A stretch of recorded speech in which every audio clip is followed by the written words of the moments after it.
you still have good ball left in you. And I think a lot of people from the outside would go, well, he's still playing really good football, and the Colts are a very good football team that can make a good run at things. So ultimately, like, what did the decision come down to? Just Yeah, I know that, in a weird way, because I didn't know what this experience would be like or what it was going to feel like, the day you decide to be done, yeah.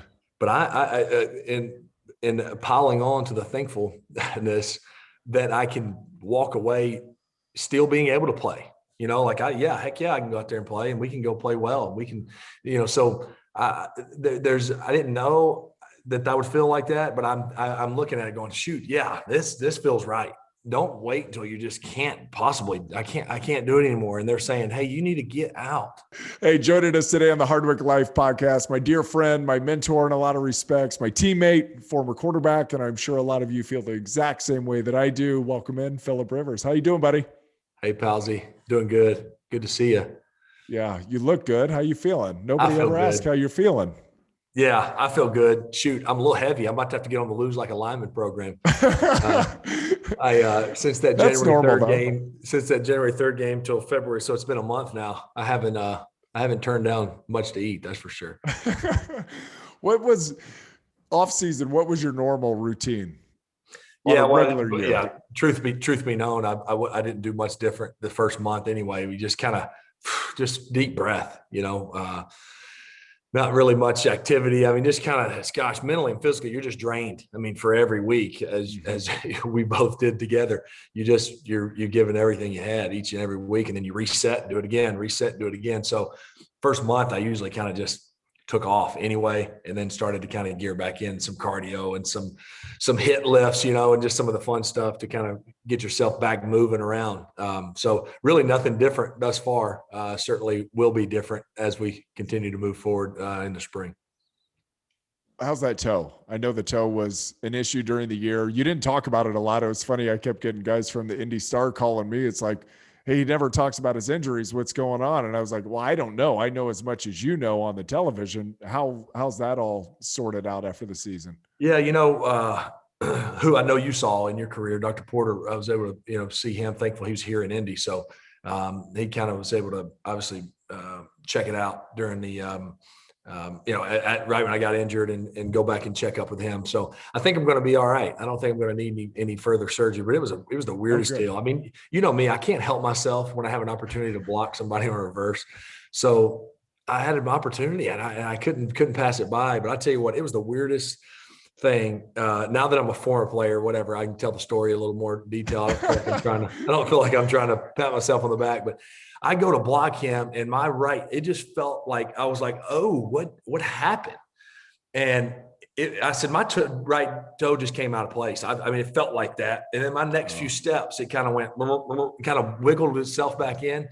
Anyway, so I came off the sideline. I said, guys, my big toe just dislocated. And they're like, yeah, I don't think so. So we obviously check it out under the tent, and it's back. I mean, it's in place. So obviously you would have no way of knowing. But sure enough, that Monday morning, the images revealed that it kind of tore that plantar plate or whatever. Anyway, it was the weirdest sensation feeling that it came out, but shoot, a ton of credit, guys, to the docs and the training room with the Colts. Unbelievable. I mean, EB and Kyle and his staff were unbelievable as far as just the daily, it was a day-to-day deal, as far as the tape jobs, the rehab, the different ideas and shoes and orthotics and plate. And I mean, you've been through it with foot injuries. I mean, it's just comfort.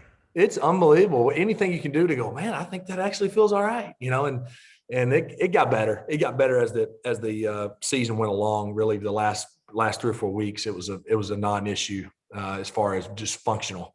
The first couple of weeks, it was like, how am I gonna? I got to figure this thing out, but.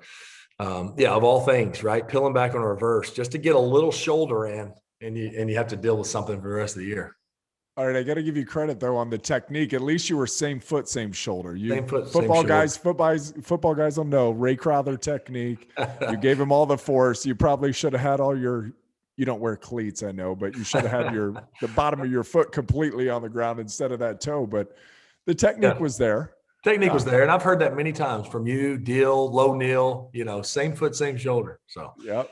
Oh, that is it. You talked about it because you're like, now that I'm a former player, I can share a little bit. You never were a guy to glorify your injuries. Like, I don't even know how many of your own teammates, I don't remember if I knew or not that you actually tore your ACL in Indy before we went to play in the AFC Championship game.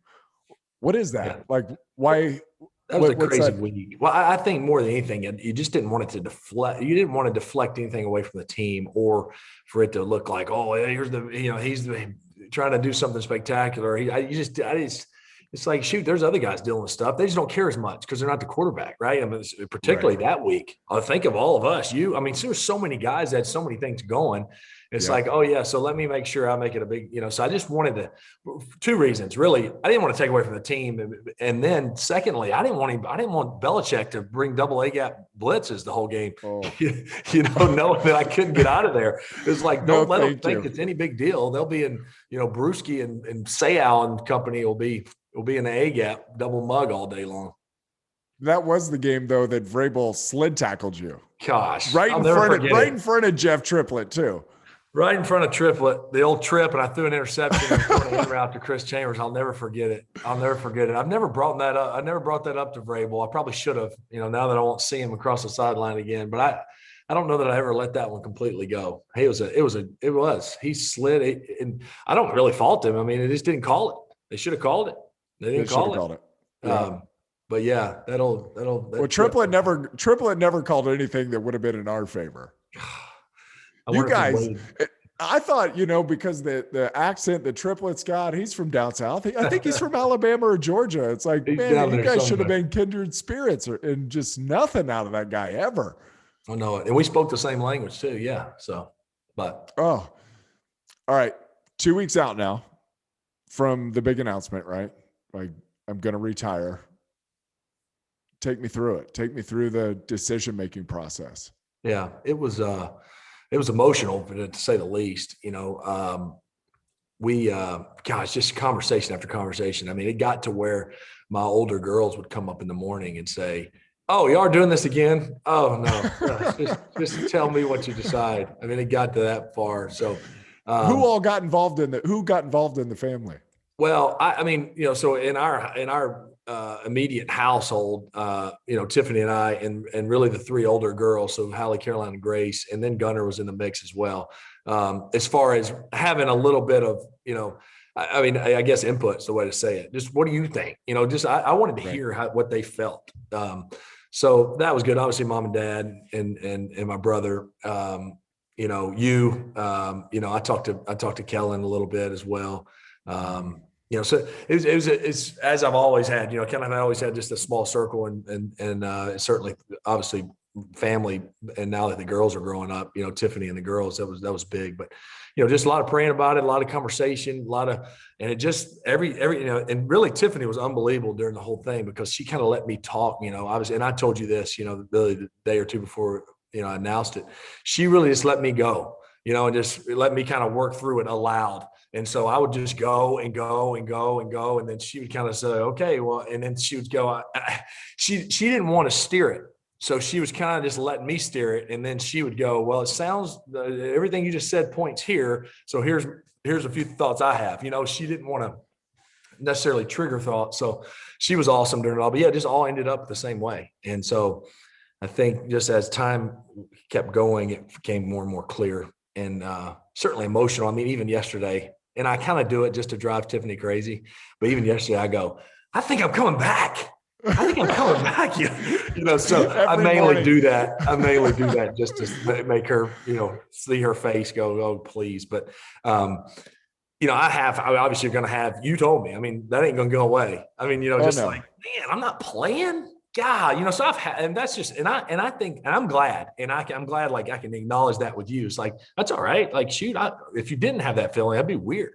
Yes. So, but I'm fired up. I mean, obviously I've got able to, visit with a few of the coaches at St. Michael and start to kind of build the playbook and some of those things and kind of start seeing what you've kind of looked forward to for a long time. You start to see it kind of, wow, this is right here. This isn't a distant thing. It's like, it's going to be here in a hurry. I mean, we're going to have spring ball in May, I'm going to be, taking a football team out to practice. So that part is going to really help me because the next challenge is right here. It's not far off. It's right here. And so, but yeah, I'm really thankful more than anything. I think of all the messages I received over the, the last 2 weeks, overwhelmingly, my response is just so thankful. I just feel so thankful, obviously for the people I've been able to be around, and just to play for 17 years. Just, I don't have any other words to dress it up. It's just, just grateful, thankful that it was awesome. I truly got to, that little boy in Decatur, Alabama that was, had Marino and Favre and Elway and Montana posters on the wall, and cut out that, that 5th grade project. What do you want to be when you grow up? I really got to do it. Like, I did it, for 17 years. I got to actually live exactly what I wanted to do when I was 6, 7, 8 years old. So just thankful is really the thing I always come back to. And yeah, it was awesome, but very much at peace, very much at peace. Oh, very good. So it was obvious to a lot of us watching this year, especially at the end of the year, you still have good ball left in you. And I think a lot of people from the outside would go, well, he's still playing really good football, and the Colts are a very good football team that can make a good run at things. So ultimately, like, what did the decision come down to? Just, yeah, I know that, in a weird way, because I didn't know what this experience would be like, or what it was going to feel like, the day you decide to be done, yeah. But in piling on to the thankfulness that I can walk away still being able to play, heck yeah, I can go out there and play, and we can go play well. We can, so I didn't know that would feel like that, but I'm looking at it going, shoot, yeah, this feels right. Don't wait until you just can't possibly, I can't do it anymore. And they're saying, hey, you need to get out. Like, stop. Right. Like, I'm sorry to tell you this, so yeah. So I think more, it came back to, it really was just more, this is the best for me and my family. Not that it wasn't gonna, here's what I really felt like. And I feel like God does this to all of us in different ways. He sometimes gives you 2 good choices. Like, it wasn't, I hope you do the right thing. It's like, no, if we decide to play, it was going to be right.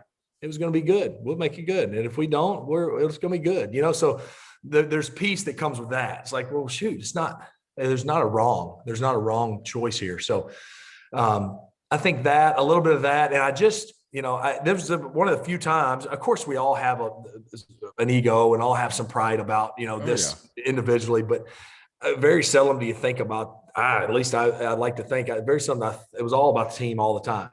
But this was one of those deals, obviously, you think about, it's a personal family decision. And it was, I just don't think I can give the game anymore. And I don't know what more I can get from it as a player. And right.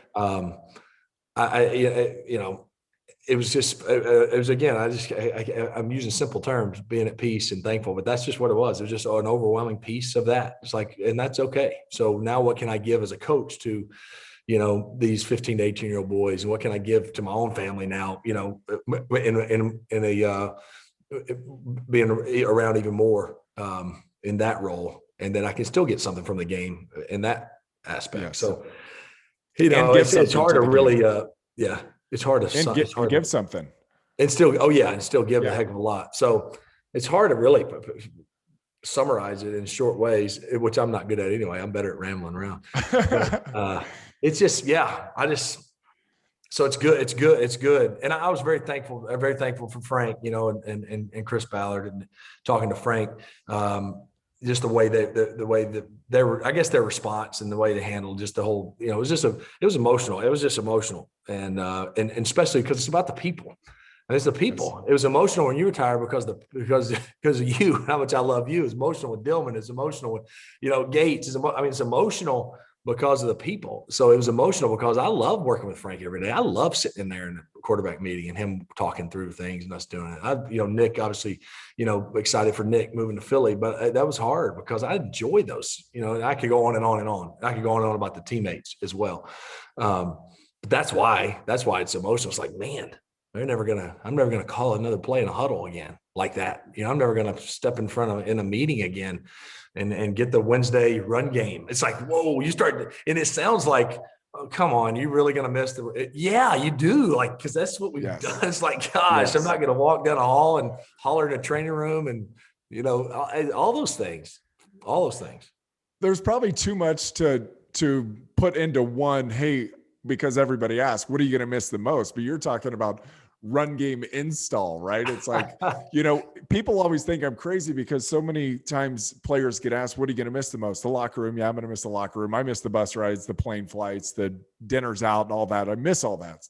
But I miss the meetings. Like I miss picking apart film and diagnosing, and then going out to practice was a blast for me. Like I have to imagine that, because you never really had, other than maybe Mondays, like after a loss, a tough loss or something, never really had a down day in the building. It was just 100% optimism, other than like just maybe a few hours on Monday. And then once we get that out of the system, shift gears.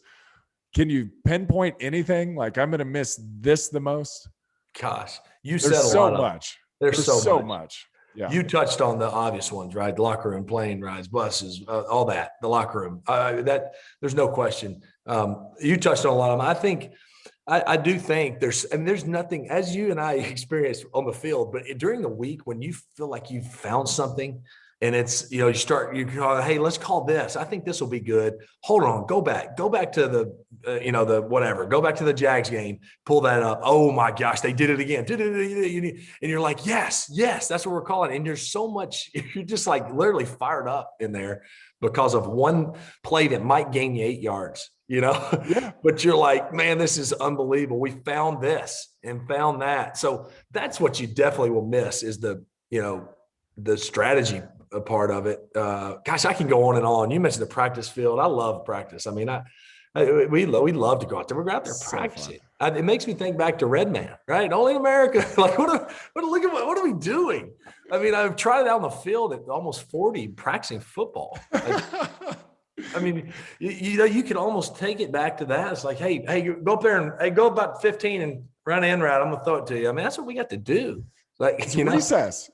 I always thought practice was recess. Like, let's go get our beans out. This is amazing. And they're paying us and they're going to feed us. This is great. It was organized recess. That's exactly what it was. I mean, it was, I'll miss, like I said, I missed all those times you popped in the training room. Obviously you hoped you weren't in there injured much, but just, the camaraderie and the banter with the guys, just the, back and forth. I mean, in the locker room, the laughter and I think ultimately that'll be the biggest part, is you'll miss being a team. I think I'll miss being a teammate, and it's so interesting because I was able to talk to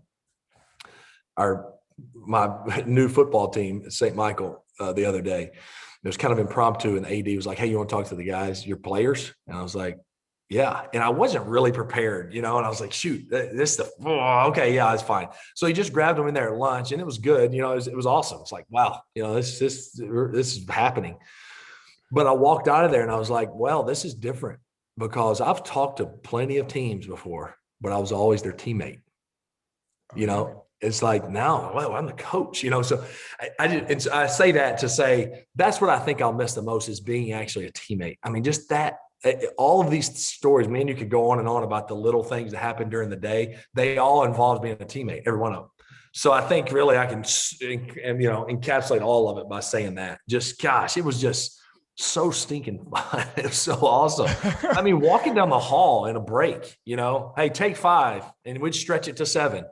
And we'd walk down the hall, and I don't know, getting in the sauna, and you doing the the kind of the whale dive from the hot tub to the cold tub. You just go over fully submerged and sit in there in the morning at 5:45, and then with a coffee, and then I do all those things. You just love them. Right. You love them, and they become just what you do every day. We didn't know any different, but you realize, man, that was awesome. Those were the days, as I said to you a few weeks ago. Like that was it. That was the time of our life.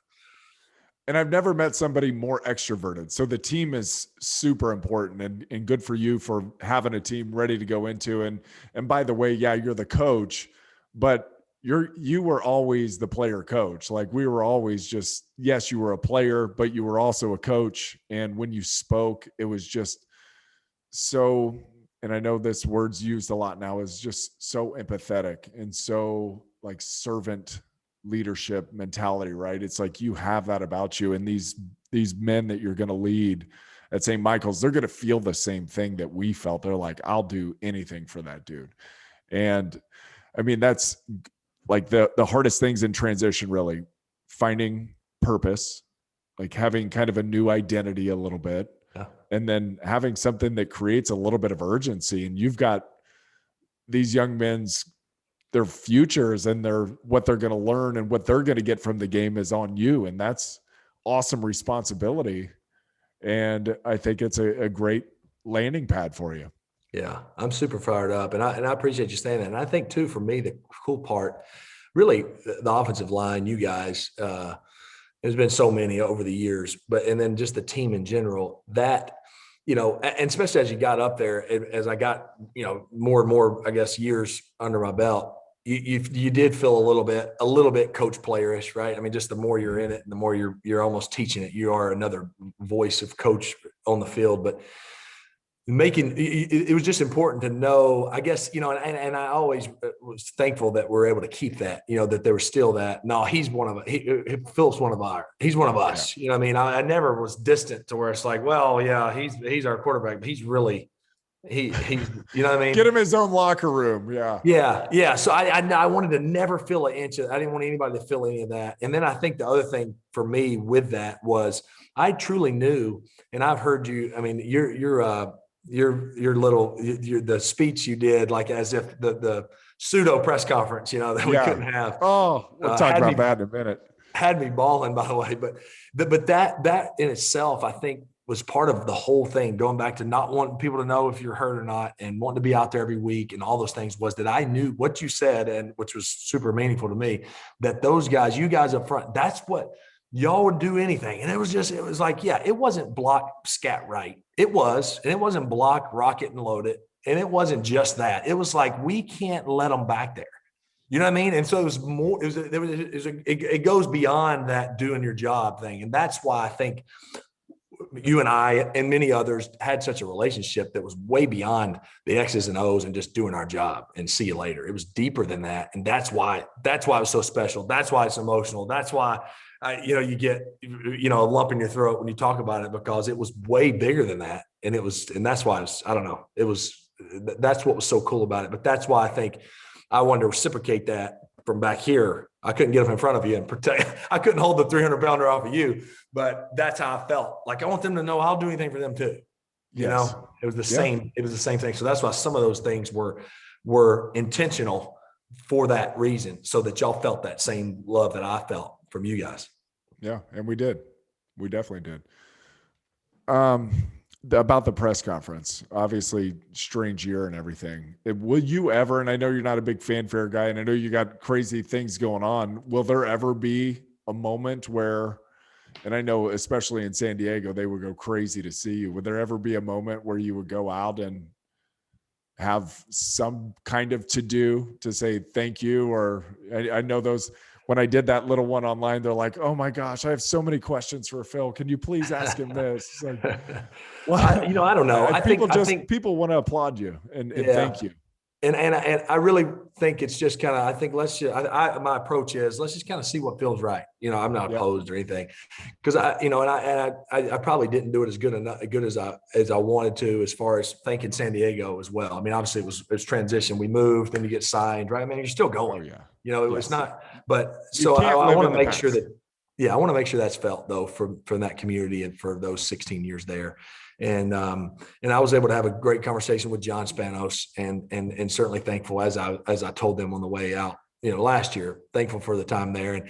And he and I had a great visit, and I'm looking forward to, retiring a Charger when the time is right. So obviously that'll come when the new league year comes. It's weird. I got on a Charger sweatshirt today, and I wear my Colts stuff too. So I haven't quickly forgotten the Colts organization, how great it was this year, and the teammates I've met. So I'm wearing both stuff, and my daughter's Gunner's like, Dad, what are you doing? Like, you wore a Colts sweatshirt yesterday, you got a Charger sweatshirt. And I go, hey, I can now. It's okay. It's like, It's okay. Wear whatever you want. You can wear both. Shoot. I said, here in a few years from now, you'll probably want to, who knows what team sweatshirt and college sweatshirt. So, but thankful for that. So, that time will come to, retire a Charger at some point in March, mid-March. Yeah, I think just kind of see what feels right.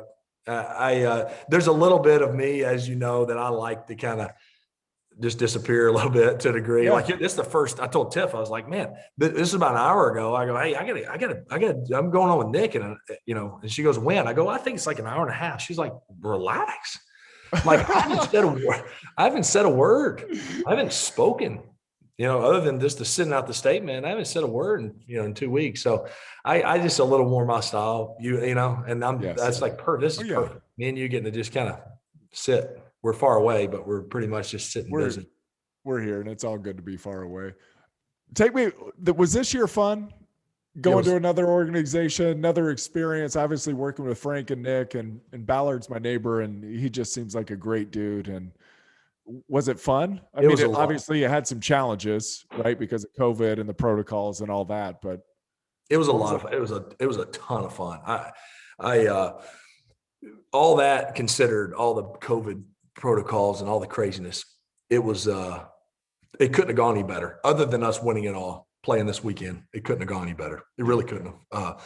The locker room was unbelievable. I mean, it reminded me of some of our favorite teams with the Chargers. Just the guys. I'm talking the diversity of personalities, and I mean, it was awesome. I mean, and I was nervous about that part of. Not nervous. Nervous is too strong. I was a little bit unsure about how's this going to roll. Yeah, I can get along with everybody. I'm not worried about that. But how quickly can I really I want it to be how it's always been, Yes. That's the way.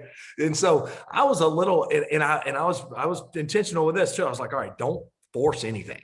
Just be yourself, but relax a little bit, but maybe even tone it down a little more and let it see where you fit.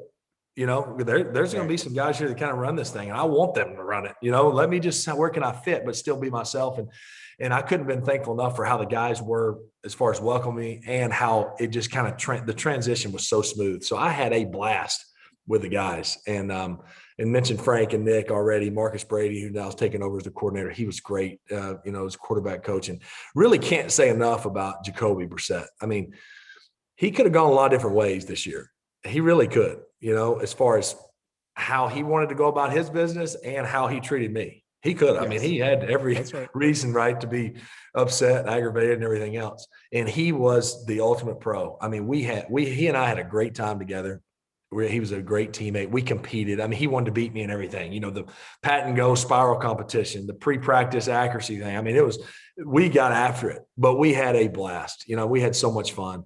So I was thankful for that dynamic, because I wasn't sure how that was going to feel. Exactly. And I can't say enough. He was awesome.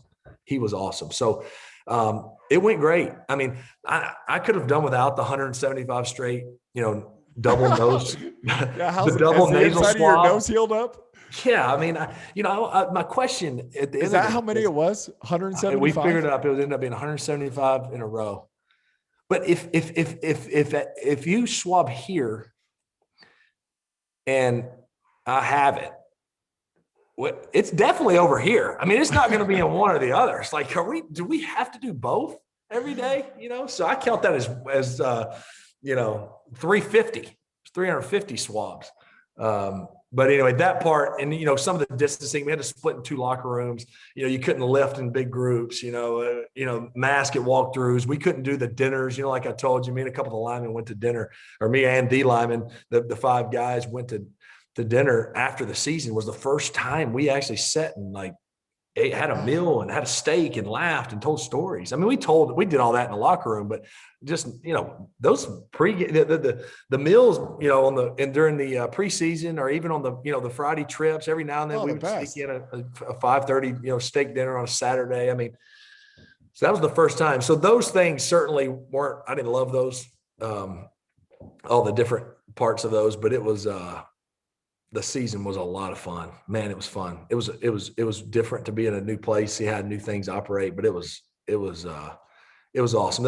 I miss, I was really looking forward to 65,000 fans being in Lucas Oil, I mean, so that part was, that was, why really, obviously you wanted to hear the roars and to have just a huge home field advantage, like we had so many times for so many years in San Diego. I mean, we used to look at each other in Qualcomm sometimes and go, whoa, this place is crazy. So we had that. I wanted to feel that again. Like, can I feel it just one more time, and for 2 reasons. One, to hear just what it's like to, have that true home field again. And 2, I'll never forget Peyton Manning in 2004 or 5, whenever we were playing there in the old RCA Dome. And I wasn't playing yet. I was just a fan. I was ready to go in if needed, but I was really just a fan on the sideline. And I'll never forget how quiet the place was. You know, when Peyton was out there, you heard everything he said. It was like, man, this fan base is so intelligent. They're so quiet. They're just letting Peyton run the show. And I was like, man, this is going to be cool. I want to feel that. You know, I want to feel that too. What's it going to be like when we're in no huddle mode and it's silent? So I got that part.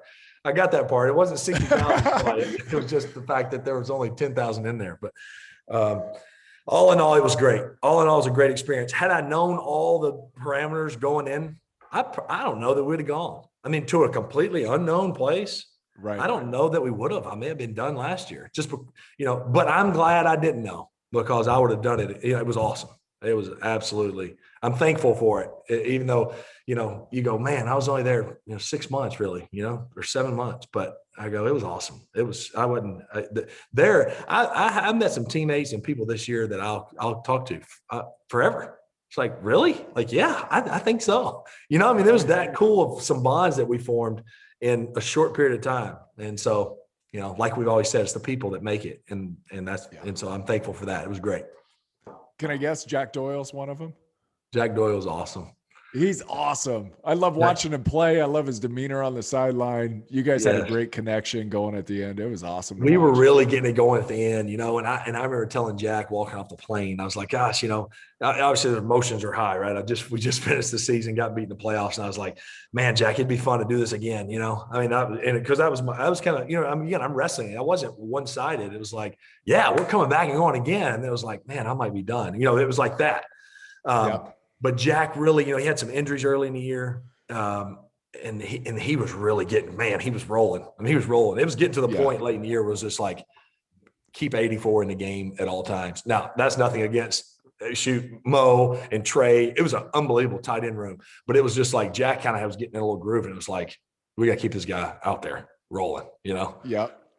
And I do think if we'd have found a way to win that game, I think we're playing Sunday. I think we're playing this Sunday. You do. I really do.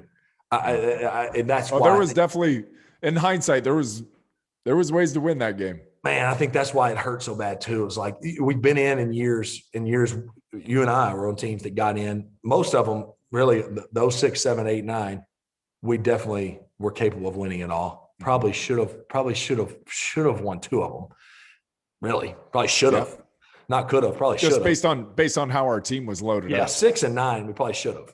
And then in 07, I think if we aren't, and the Patriots won, they were 18, they were unreal. But if we're not injured, that's not an excuse. But if we're not injured, or even if we're injured, we find a way to, a couple of those red zone scoring opportunities, we might win that one.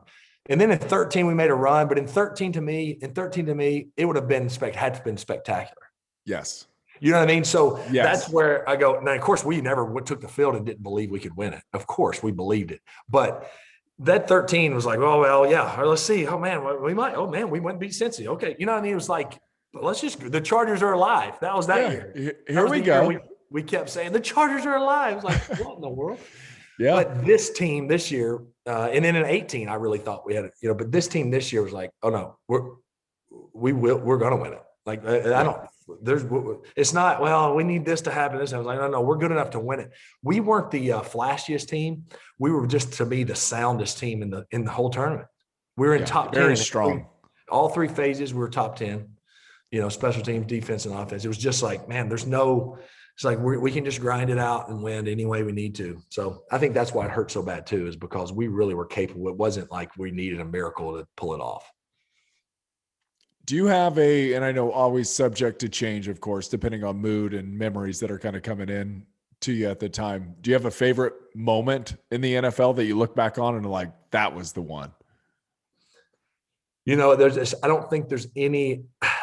I actually, an hour ago, I said, if Nick asked me what my favorite memory is, I started trying to think of them. I really did. And I just can't quite top the 2008 Colts playoff game at home. I can't find one to put in front of it. And I'm trying to, just because I know there was a lot of other great memories, But I just can't. There's not one that I go, no, it just doesn't. When Sproles went, I left slot 30 ISO, and he went walk off to score. It was just like, I don't even know. I've heard you describe it before. I can't describe it. It was unbelievable. Me and Jacob Hester talk about it too, because he was one of the second guys or whatever that I saw too. And the look on his face was, I felt like we were 10 years old, and it was the most exciting. We couldn't believe it. Yeah, even as you're talking about seeing Jacob, like my breath is leaving me, right? It's like, yeah. I never had that feeling ever. Like I've never been that euphoric in my entire life, just to where I felt like I wanted to explode. It was because it was so improbable, wasn't it? 2008, where we were 4-8. I mean, come on. We went to Buffalo and lost. We went to London and lost. We had a bye week. We came out. I think we won like 3 straight. Then we lost again. Then it was like it was 8 terrible. and 8. Oh, it's terrible. It's a terrible year. I'll never forget pulling out of that stadium against the Falcons to put us to 4-8. I think. Yeah. I think that's what it was. And we were horrible on offense. I mean, it was like, I don't know if we scored a touchdown. We got beat. We were so bad on offense. I never felt so dejected, like terrible, pulling out of the stadium in my life. And I was pulling out of the stadium. This isn't a pat me on the back story, but I was pulling out of the stadium, and a kid was wanting me to sign something. The parking lot was about empty at this time because we were beat. It was whatever.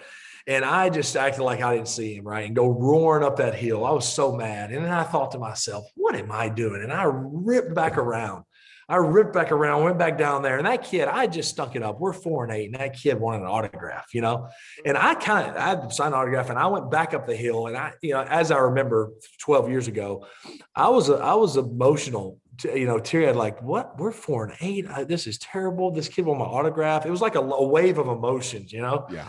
And we played Oakland on Thursday night the very next week. So we had a Monday come back in, and it was like the night walkthrough, at 5:00. And I was standing back there with Norv, and Norv, he had his hands in his spot that he always had them, right there at his waistline. And I was standing there, and I don't know that we said a word. The special teams was going. It was about 6 minutes. I don't know that we said a word. And he looked over and said, "This is rough, man. This is rough." And I was like, "Gosh, you ain't kidding." It was like, it was terrible. I mean, it was such a quiet week. It was whatever. Oh. But we were like, shoot, let's go play the Raiders and see whatever. And we killed Oakland. To go to, 5-8. And then, then we go to Kansas City, and we're getting beat by 10. And this is the game, right? You left. Yes, I got knocked out. This is the game you got knocked out on that stutter screen. Yeah, on the stutter screen. So you end up leaving. We're down 10 or 9 or whatever we're down. And Deal got kicked out too. This is the game too, I feel like, that went from 55 degrees in warm-ups. Oh, yeah. To 30. Oh, it was like, it was so cold after halftime. What just happened? Oh. So we're down like 10 or 9 or 11. I don't remember. And I'm standing by LT, and we're 5-8. And I go, well, let's just go see what happens. We were going to take we were getting the ball, and see what happens. And we went right down the field and scored. And then we kick an onside kick and get it. And then Vincent Jackson catches a long one, and blah, blah, blah. And we win the game, and we're in the locker room and look up, and Carolina is killing Denver. And we're like, holy smokes, we're 6-8. They're about to be 8-6. But we're still in this thing. And the odds, I mean, if you went 50-50 odds, it was like less than 1% chance at one point. And so then now we're going to Tampa. And we go to Tampa and just play really well. Remember, that was when Jammer hit Jeff Garcia, and Jeff Garcia was bleeding. Yeah. And we played well that game. And then that's when, obviously the flight home, I'm trying to shorten up the story, but the flight home that, Yaffe tells us, Buffalo beat Denver, and it was just madness on that airplane. Oh, it's crazy. And Denver was beat at that moment. Denver was beat in week 17 at that moment. Oh, yes. I mean, they could have saved themselves a trip, because when they came in, it was over. When they came in, there was no doubt in our mind, in their mind, they were ready to go home. They packed it in. And so, of course, then we killed them, and then we played that home game against Indy. And, it's so improbable, because now we're hosting a 13-3 or 12-4 Peyton Manning-led Colts team, and it's like we had no business hosting a playoff game. We're 4-8 4 weeks prior. And Mike Cyphers keeps pinning them down in there. We weren't great on offense that day. We did just enough, and Mike keeps pinning them down in there and pinning them down in there. And then Tim Dobbins makes that sack. We get it back. We kick the field goal, and we send it to OT, and sure enough, Sproles hit a chip screen on a third and like 11 or 12 to keep us alive in that first drive. And then I think we got a pass interference on Chris Chambers, and then 30 ISO walks off. And it was unreal. I feel like the stadium was white too. Was it a white out maybe? I don't know. It Maybe must have been. I don't know. I don't know. It was just unreal, though. exploded though. I mean, it was like awesome. if there was a roof on there, that thing wasn't staying intact. That was unbelievable. All right, switch gears. Do you have a worse moment? Because I have a worse moment that ended up out of my career being the best thing that ever happened to me. I do have a worse moment. I'll share mine after you, if you have a worse moment. Oh, I do. And you don't think that they're the same? They may be the same. It was awful. Well, mine's at Kansas City. Yeah, me too. 2012. Yeah. That Monday Night Football game. There's no doubt. Oh. There's no doubt for me. And it's funny. I want to hear your part of this because it turned into being one of the better moments for me too, spiritually, personally, personal growth. And because that really, it jacked me up for a while. That whole thing jacked me up. I'm talking about like, when I say while, I'm talking months. I'm talking about into the next season. I'm talking about like to where I thought it's going to happen again. That was what I couldn't get out of my head. It's going to happen again. It's going to happen again. Like we're going to be right there again. It's going to happen again. It's going to again. And all the millions and millions of snaps and all the millions and millions of things, like it's one thing you don't even think. It's nothing. Like, that's what was so hard. It was like if throw an interception for a touchdown, I can rationalize and tell you why. Yes. This is like, what do you mean? I don't know what happened. And that's what I think was so hard is I don't know. So how are you going to fix it? I'm not, there's nothing, so it was just this. And for me, it was like this battle of like, are you going to believe these lies and let it steal your peace moving forward? And is that really going to, so that's what it was for me. And so finally, it was through prayer and boom, and it was just like, I conquered that, not my own will, but then it really kind of set me on a little bit of path of like, am I gonna? And I'll tell you, you helped me in this thing. You and I were walking on the practice field one day, and you were like, "Please," you said to me, and maybe you were talking to yourself too. You were like, I'm sure. You were like, "Please, you tell me this changes the man you are." Like, dude, you're crazy. Like because of that, whatever. We're the same stinking guys. We were goats that day and messed it up, but we're the same people. I ain't letting that, And you were probably doing some self-talk too, but you were. Oh yes. For me, it was big. I was like, yeah, he's right. Kidding me? I'm sticking. Let's go. Like I'm not gonna let that defeat me. Right. But it dang sure about did. Oh, I tell you, just trust and confidence in yourself. I had to go see a sports psychologist in the off season after that. I was like, geez, I got to get my head straight. But the thing that kind of came to me was I'm not as good today as I will be tomorrow. Right. It was like, I'm going to fail. If you keep doing this, and you keep pushing and striving and aiming for success. If you're not failing, you're not getting any of the good stuff. It's like, and that was an epic fail for both of us. And moving forward off of that, it's like, yes, you're going to fail, but yes, you're going to do everything in your power to improve and to make sure that doesn't happen again. And then at the end of the day, right, you just got to let it rip. Like, that's right. It may happen again. Hopefully not, but it may. It might. And that's where, and I could do a whole separate show with you about Tiffany's wisdom and her steadiness and her support and her unbelievableness through my whole career. But she would say then during that, I remember it like it was yesterday. Well, if it does, we'll handle it then. Like, but don't handle it now. It hasn't happened yet. Like, let's not talk about something that may happen now. Y'all may get beat. You may get benched. You may, all the different things that have come up but you haven't yet. And when you do, you will handle. Like we'll handle it. It was just like she always had she was always very much there, but she was just enough removed that it was perfect. And she's not a football fanatic. So it was just very like, man, sometimes it was just so wise. Like, well, that's perfect because she wasn't thinking of it in the same realm that, we always did. And, yes.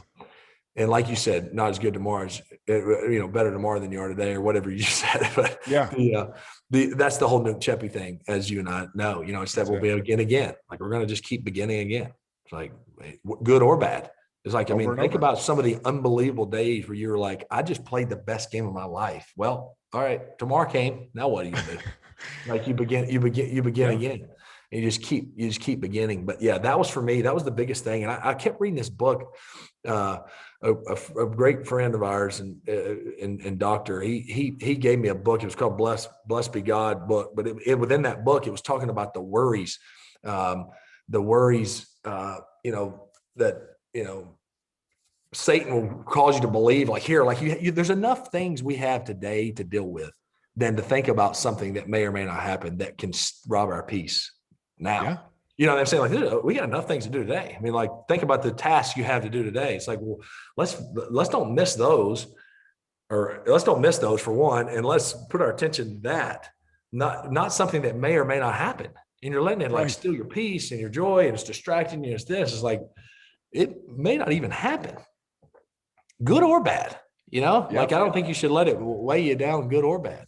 And I think that's the hardest thing. Now we're really branching off, but these are the conversations that you and I would always have that I love. Like you miss this. Like, yeah, we joke and laugh, and somebody's running around in a jock strap in the locker room, and then the next minute we're having a real conversation about stuff that's awesome. But where was I going with that? What did we just say? You're just talking about the wisdom of Tiffany. Yeah. Her wisdom. But then I was talking about how you begin again, no matter what. Where was I going? Dadgummit. I don't know. Yeah. Don't worry about something that may or may not happen. And it kind of comes back to Marty Ball. And Marty was the one play at a time, right? He's like, you can't do anything about the play that happened before, whether it was good or bad. You can't just stay there. You got to play this play. And you can't do anything about a play that may come in the game and it may not come. You don't know. Just play this one. That's all you get. It is. It's exactly that. Oh yeah. And so that's where I was going, was that it's focus on this play. And, it's all the football isms, that we have, they apply to life. And that was another reason why I love the game so much, and that you probably still pull things from the football. There's no question you do. Oh yeah.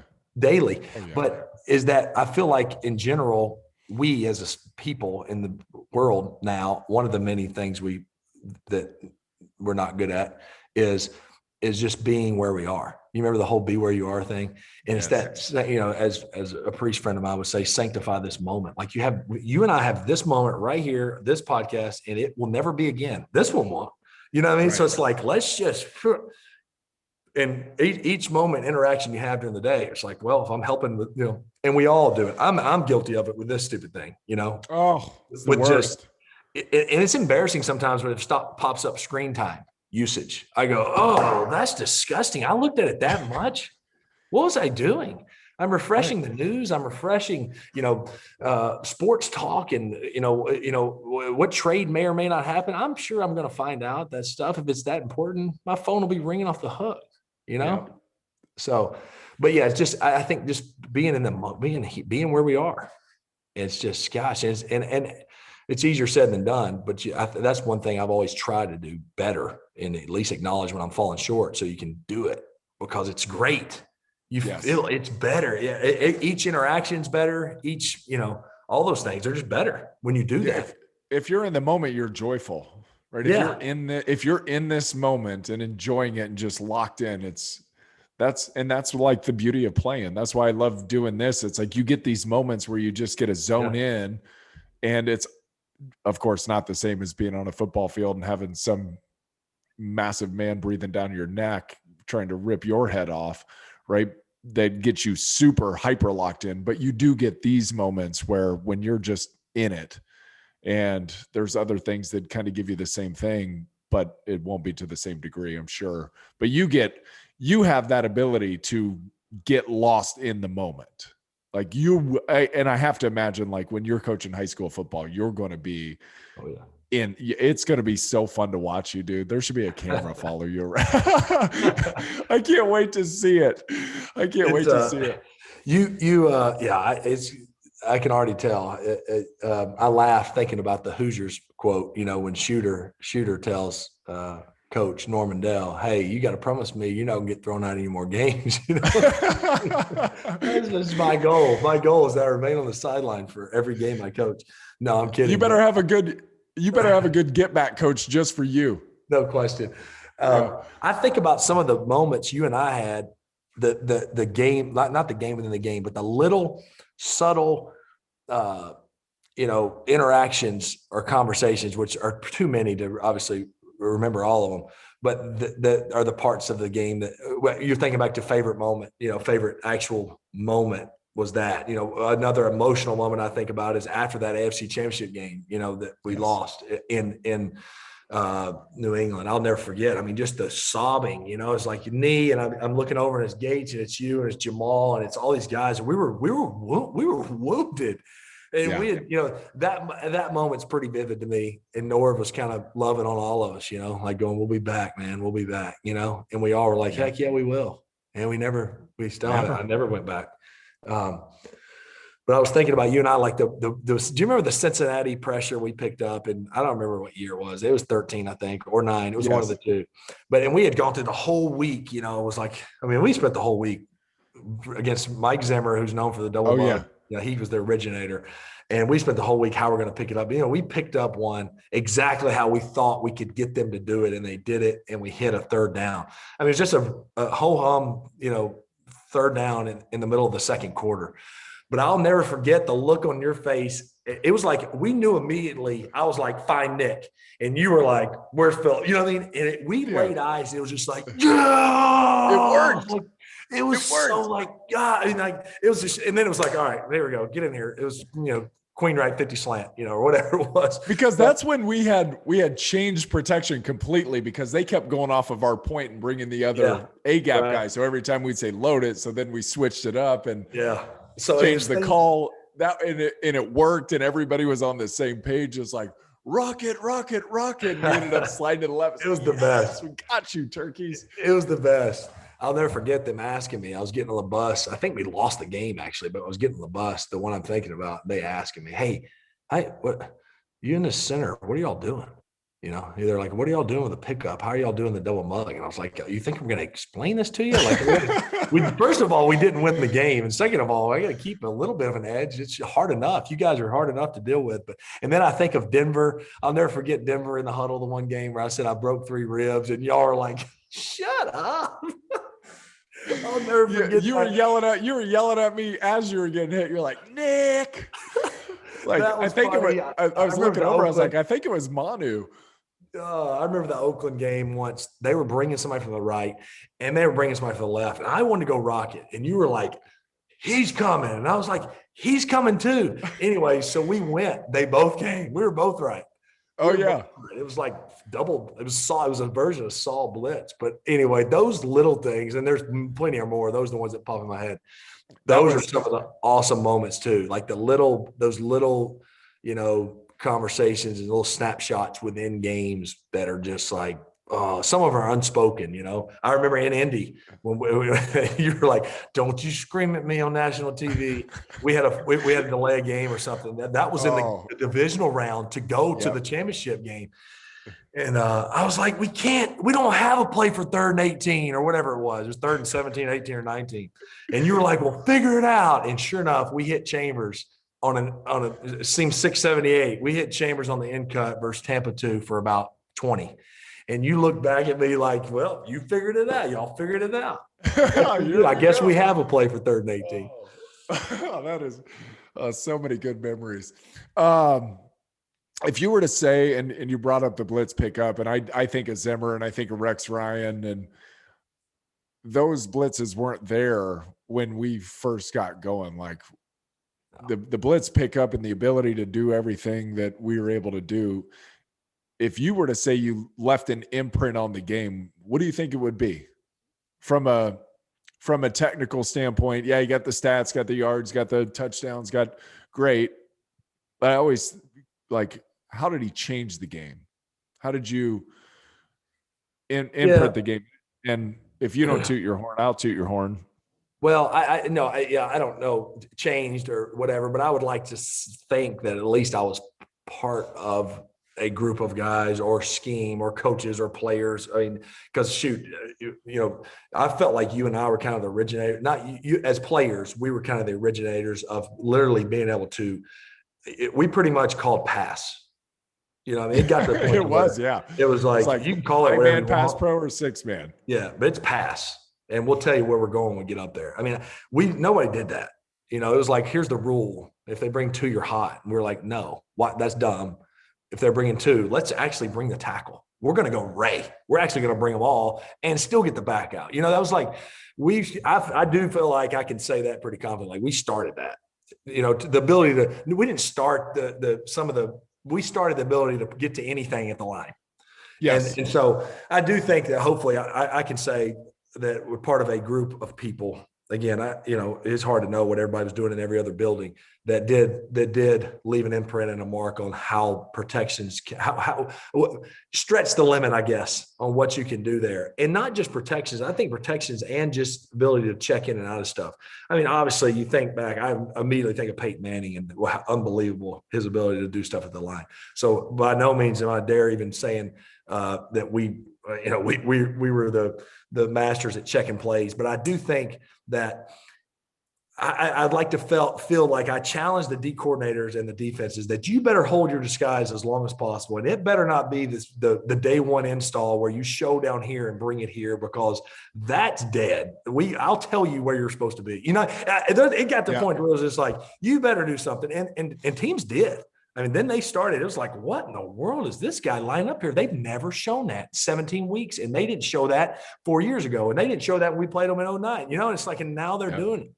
You know, or it would be, well, here's the same one they brought in 2011. Those are the most gratifying. It's like you play a D coordinator, you're like, you know what? I think he was at this team in 2011. And it was like, let's go pull that game up just for fun. And I would watch it. You know, I'd just sit in there and fly through it. And sure enough, you're like, oh my gosh, there's the corner wheel blitz. It's the same one, and put it in the blitz cut up. And it got more fun in the last few years to do that, because some of these guys are like, is that Junior Seau? It's like, oh yeah. Last year 2 years ago, when we played the Patriots in 2018, they were running the same 5-man, the whatever you want to call it, the bear front, the jam front. They were running the same pressures, the same 3-technique loop, this and that they ran against us in 2007 championship game, the exact same ones. And I pulled them, I pulled them up to put them, side by side. And some of the guys, this is 2018 now. Some of these guys are going, what is that, Junior Seau? I'm like, yeah. And there's Teddy Bruschi, and there's Seymour, and there's Will Fork, and and they were like, holy smokes. And I'm like, and now look, here they are. Here's Van Noy, and here's Hightower, and they're running the same ones, and they're good at it. They stood the test of time, but I'm rambling on this. But so to your point about protections, I do felt like we stretched and challenged the coordinators to go, well, if we line up the same way, they're going to pick it up every time.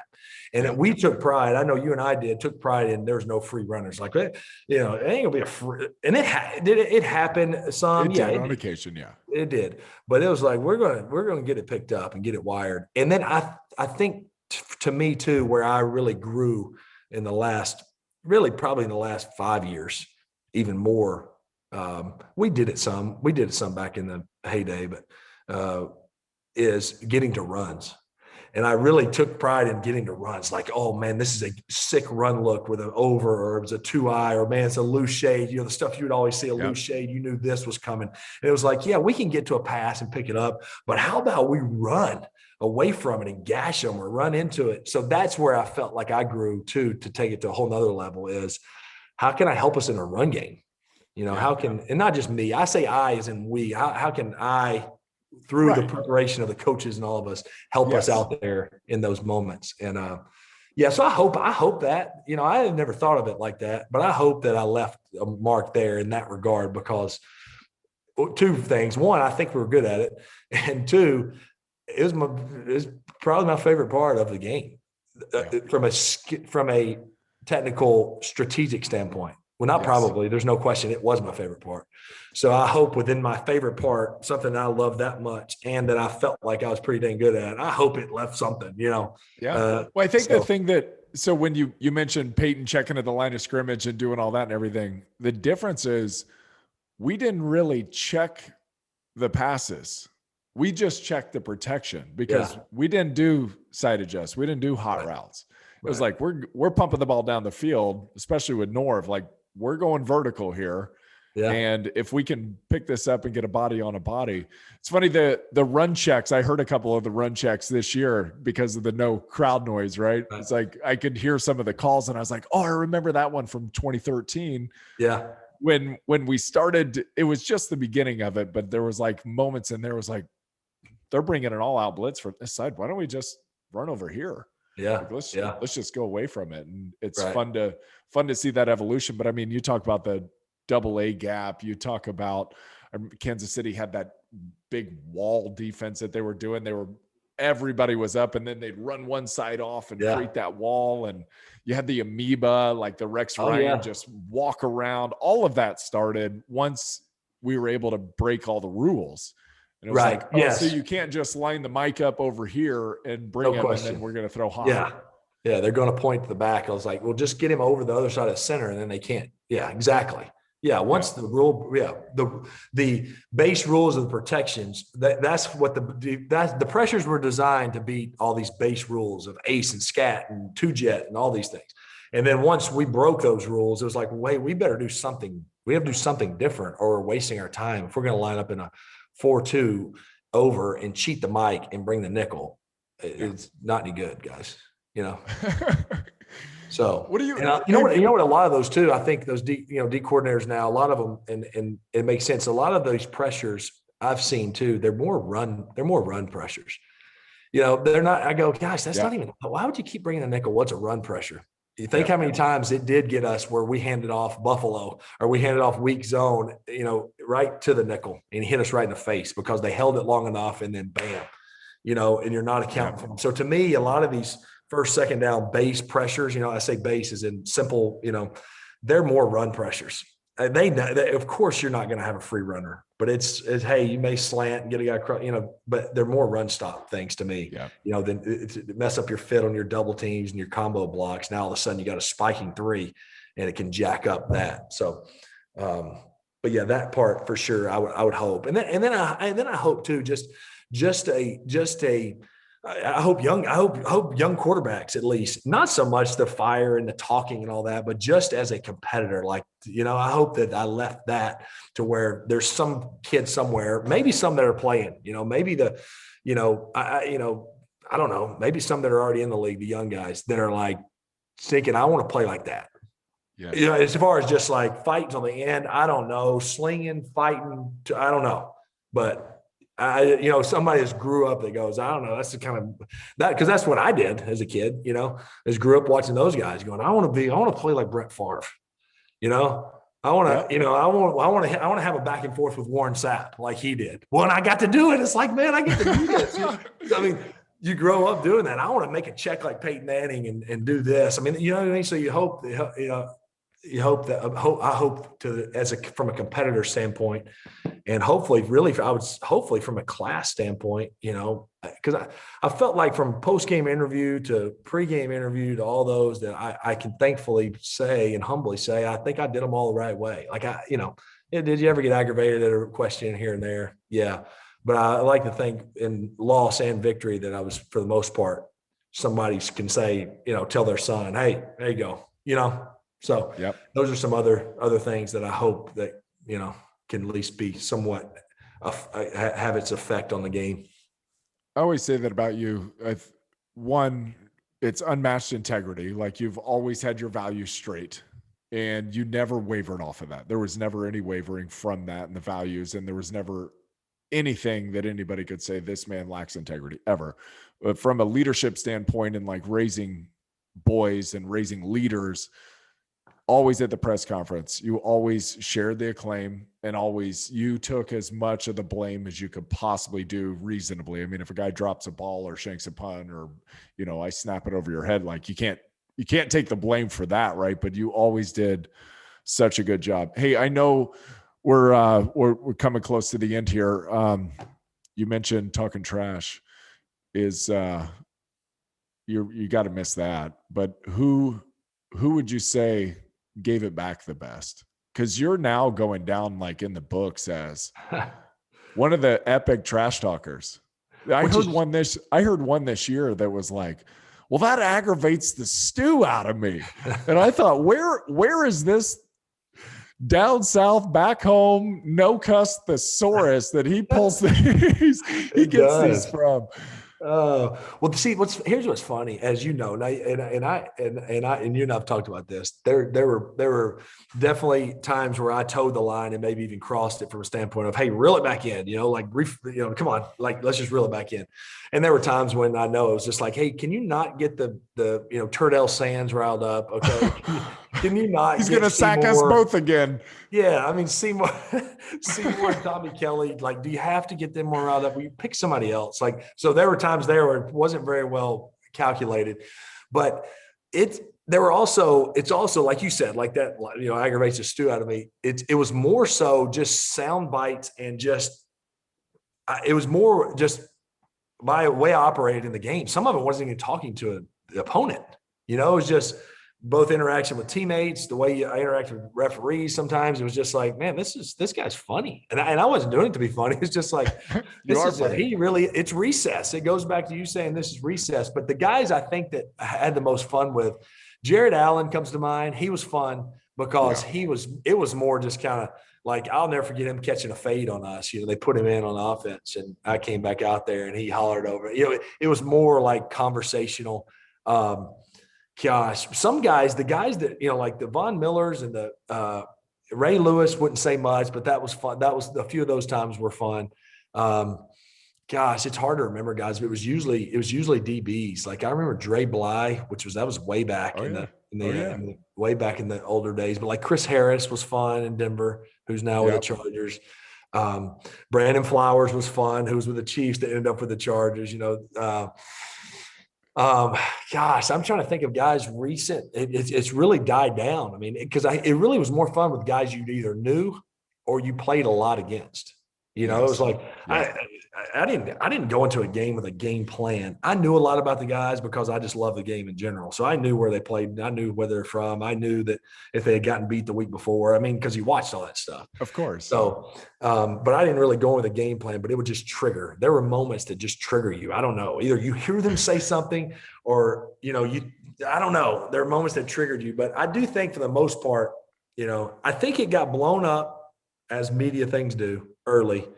And then I think it slowly tapered back to where I think it should have been which I hope is loves to play, really not out of control. Do you have moments where you probably in good spirit? It was all in good spirit. 95% of it. I mean, did I have moments where it's like, hey, goodness gracious, settle down. You're acting like you're 5 years old. It's like, yes, I did. I can admit those. And then others where it's just like, shoot, the guy's just playing. Like that's what you would do in a pickup basketball game if we went and played right now. Absolutely. It's like there's no difference. So there's definitely a fine line there, but it was all just in that competitive spirit, backyard with your buddies, really, for the most part.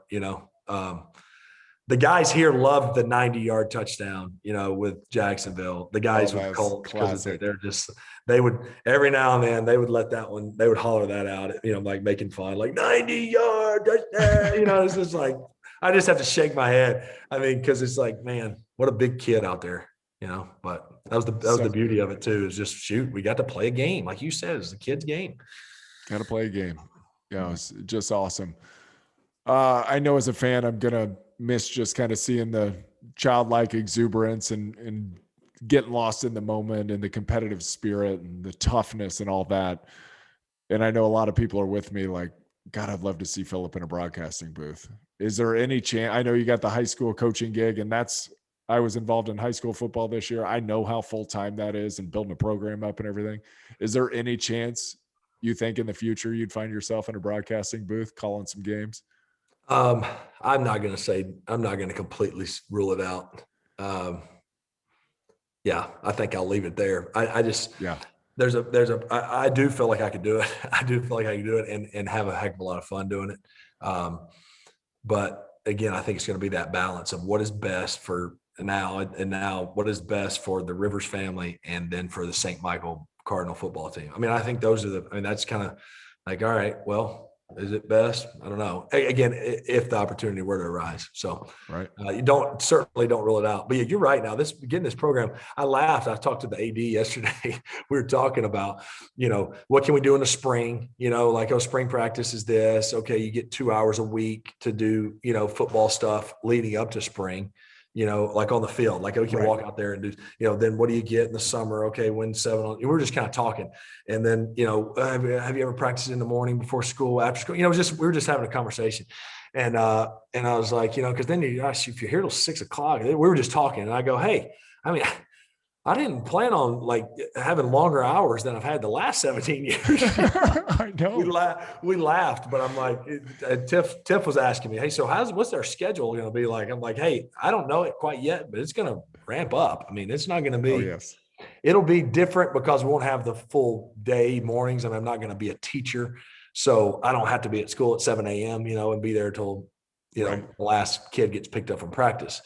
But, so I'll have some freedom in the morning, but I mean, you know how that is. And you know how I getting prepared for a practice. When you have something on your mind, like I've been doing some of this playbook stuff and Tiff goes, what are you doing? I'm like, just football and stuff. And she's kind of like, whoa, boy, like it's February 1st. Usually I don't think about football right now, but I'm like so new adventure.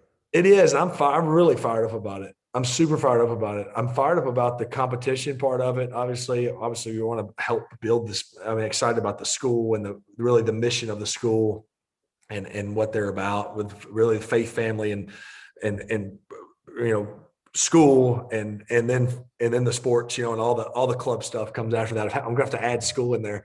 The players tell them, hey, whenever we're at football now, it's faith, family football. I guess school does have to come first. Shoot, I've been out of school for a long time, but I mean, I'm super excited about it because, we were talking about it, like even you are a huge outlier if it comes to having a 10-year NFL career. You didn't play high school football. Like you weren't, what I mean is right. You're such an outlier, but all of us are outliers because the percentages are so unbelievably towards high school football will be the last level of football that most of these boys play.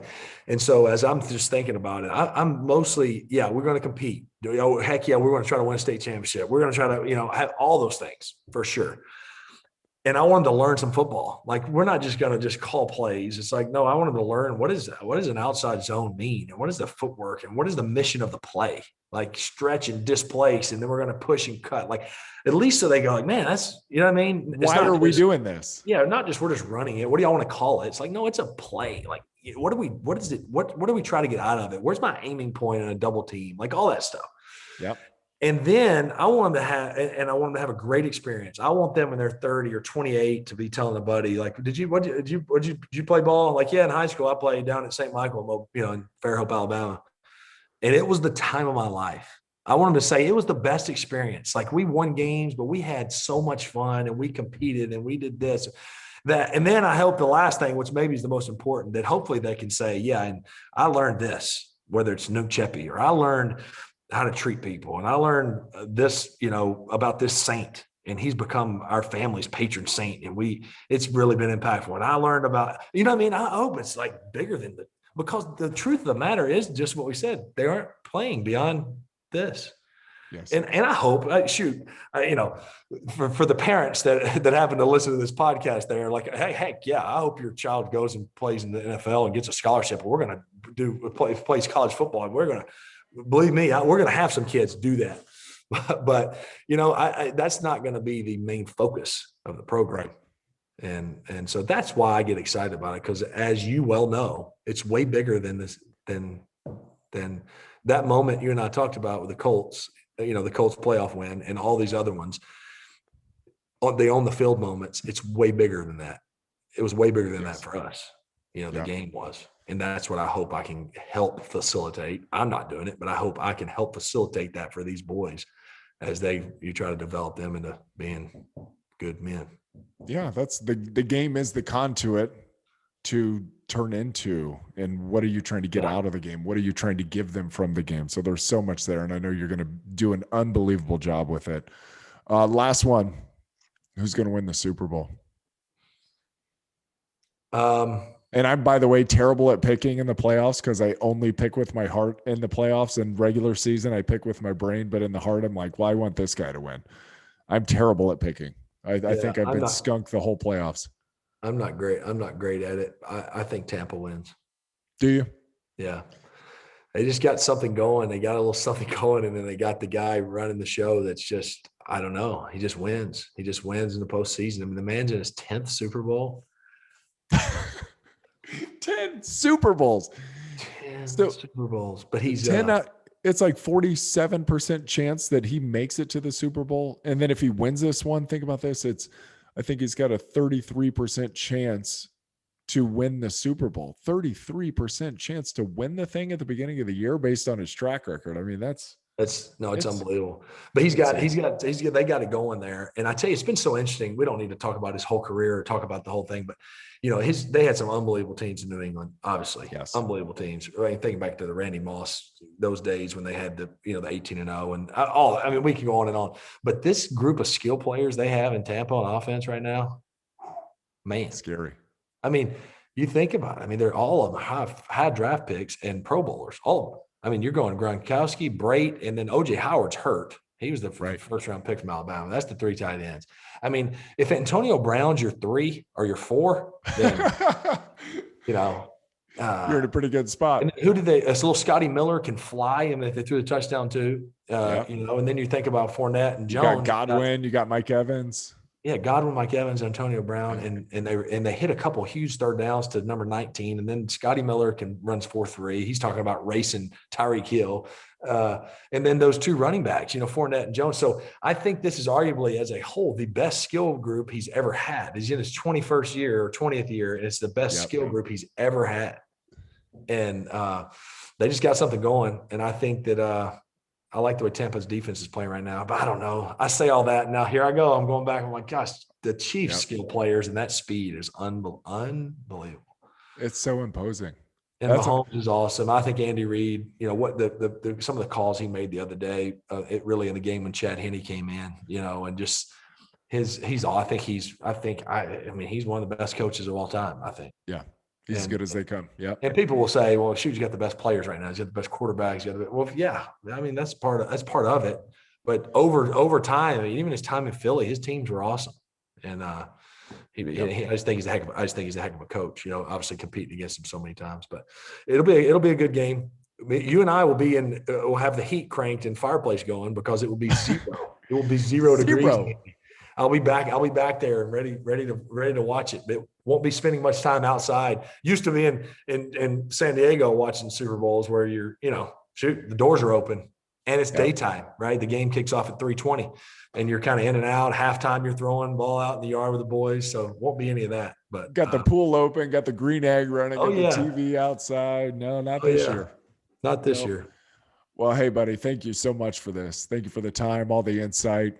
And from a teammate standpoint, thanks for all the years we got to spend together. And from a fan standpoint, just unbelievable memories watching you, bud. Unbelievable. Yeah. And I can't wait to see St. Michael's. I'll be down there. I'm gonna be on the sidelines. Hopefully I know somebody that can get me a field pass. Come on. I think we can get that done. Well, thank you, bud. Thank you. It was, and we can talk about it for years to come, all the good memories, but it was, it was those days, as we said, those were the days. But thanks for your kind words the other day and the letter you wrote too. Those are keepers. Yeah. Those are keepers. Yeah. So I appreciate that. And shoot, nothing but thankful. Like I said, I keep circling back. Thankful. I feel I'm at peace and just overwhelmingly thankful. That's all I can say. It's like I don't know. I can't think of a better word to describe my career. I'm just thankful and thankful for all the people and everything. So awesome. We'll have to do this again. We maybe we can come anytime, buddy. Maybe we can come up with something where we do it and we can, even if it's just a 15-minute, it's like a whatever you call it, like a 2-minute drill or something. I'm talking about as we get into the fall, we can, we can touch like Colts Chargers, what they did, St. Michael review, and then what's going on with you and everything you got going too. And it's like, all right, I'll get designing it. It'll be the quarterback center exchange. Perfect. Perfect. There we go. Piece of cake. Sounds like a blast. I get to talk to one of my best buddies and everybody else just gets to hear it. That's all good. Yeah. Perfect. All right, pals. All right, pals. Hey, congrats. And I love you. Love you, man. See ya. All right. Talk to you soon. Bye.